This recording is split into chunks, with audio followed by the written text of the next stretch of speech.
స్వర్గీయ బాలయోగి గారి యొక్క 73వ జయంతి వేడుకల్ని పెద్దలు మాజీ గుడా చైర్మన్ రాష్ట్ర ప్రధాన కార్యదర్శి తెలుగుదేశం గన్నికృష్ణ గారి యొక్క ఆధ్వర్యంలో జరుగుతూ ఉంది.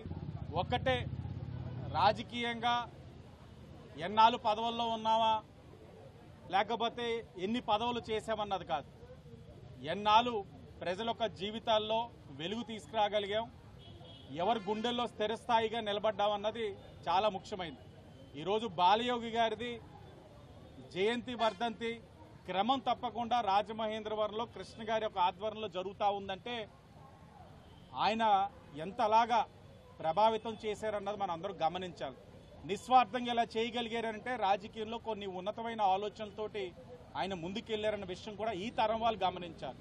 మరి ముఖ్యంగా ఈ 73వ జయంతి చాలా ప్రాముఖ్యత ఉంది. ఒకటి, ఆయన తనయుడు అమలాపురం ఎంపీ అవ్వడం, మరొకటి కోటిపల్లి నర్సాపురం ఏదైతే రైల్వే ట్రాక్ ఉందో దాన్ని కేంద్రం ఆమోదం తెలపడం, పనులు అతి దగ్గరలో ప్రారంభించడం అన్నది ఈ రెండు కూడా ఆయనకి మెక్కిలి ఇష్టమైన ఈ రెండు కూడా ఈ సంవత్సరం ఎన్డీఏ కూటమి వచ్చిందో జరగడం చాలా శుభ పరిణామం కింద భావిస్తా ఉన్నాం.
స్వర్గీయ గంటి మోహన చంద్ర బాలయోగి గారు ఆయన ఒక నాయకుడు ఎలా వ్యవహరించాలి, కార్యకర్తల పట్ల ఎటువంటి దృక్పథం వహించాలి అనే దానికి ఒక నిదర్శనం. ఆయన జీవితం అంతా ఒక నిదర్శనం.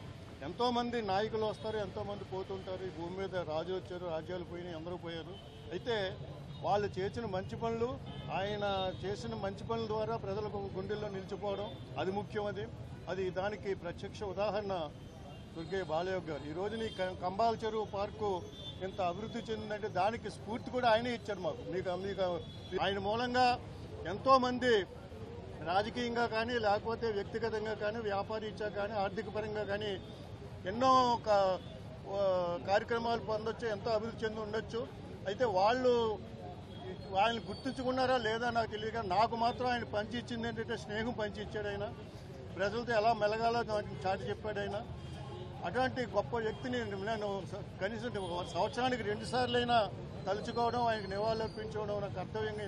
నేషనల్ హైవే ఎప్పుడు అనుకోలేదు, నేషనల్ హైవే కోనసీమ రోడ్లు గుండా వెళ్తుందని ఎప్పుడు అనుకోలేదు.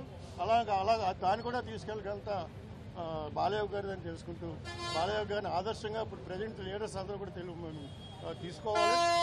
ముఖ్యంగా ఈ రోజు ఆయన బతుకుంటే తెలుగుదేశం పార్టీ ఘన విజయం సాధించాడు, ఎంత ఆనందపడేవాడు అని చెప్పేసి మనం అనిపిస్తూ ఉంటుంది నాకు.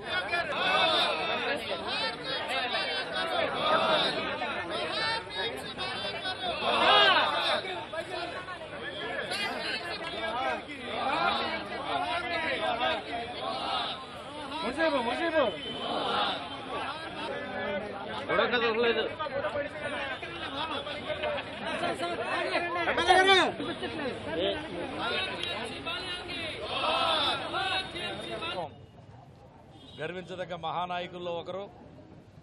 కొందరు మృతజీవులు ఉంటారు, కొంతమంది జీవన్మృతులు ఉంటారు. ఈయన చనిపోయినా సరే ప్రజల హృదయాల్లో ఇప్పటికీ కూడా చిరస్థాయిగా చిరంజీవిగా నిలబడడం అనేది మరి బాలయ్య గారి దేశానికి రాష్ట్రానికి చేసినటువంటి సేవల యొక్క ఫలితం. ఎటువంటి స్వార్థాపేక్ష లేకుండా కేవలం అభివృద్ధి ధ్యేయంగా జీవిత ఆఖరి గడియల వరకు కూడా పనిచేసిన బాలయ్య గారు నిజంగా మా అందరి హృదయాల్లో చిరస్మరణీయుడు.